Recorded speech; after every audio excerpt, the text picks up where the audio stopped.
જો હાલો એક ક્વેશ્ચન છે ને, મેનેજર્સ કમિશન 3200 આવે છે અને એને એ કમિશન મળ્યું છે 10% માઇનસ ના આફ્ટર ચાર્જિંગ કમિશન કરીને, પણ તમને કીધું છે કે એમાં બેડ ડેપ 2200 ભૂલાઈ ગયું છે. તો હવે પહેલાં આપણે વિચારીએ કે ભાઈ જે પણ નેટ પ્રોફિટ હશે એના 10/110 કર્યા હશે તો એને 3200 મળ્યા હશે.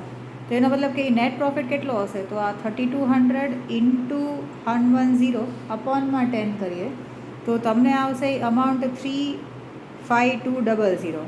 હવે 35,200 નેટ પ્રોફિટ આવ્યો હશે, એમાં આપણે બેડ ડેપ્ટ ડેબિટ સાઇડમાં લખતા ભૂલી ગયા છે. તો પ્રોફિટ એન્ડ લોસ અકાઉન્ટમાં તમે જો આ બેડ ડેપ્ટ જે છે, બેડ ડેપ્ટ 2200 નહીં લખ્યો હોય તો આ પ્રોફિટ એટલો વધારે આવ્યો હશે.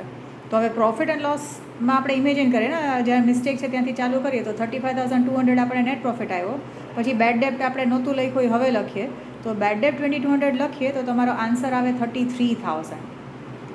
તો એને કમિશન આપવાનું છે ઓન નેટ પ્રોફિટ. તો હવે કરેક્ટ નેટ પ્રોફિટ તમારો 33,000 આવી ગયું.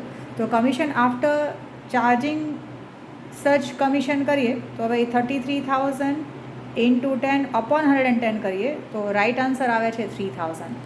એટલે આ જે છે ને કમિશન આફ્ટર ચાર્જિંગ કમિશનમાં જે મિસ્ટેકવાળું છે ને એમાં એ જોઈ લેજો.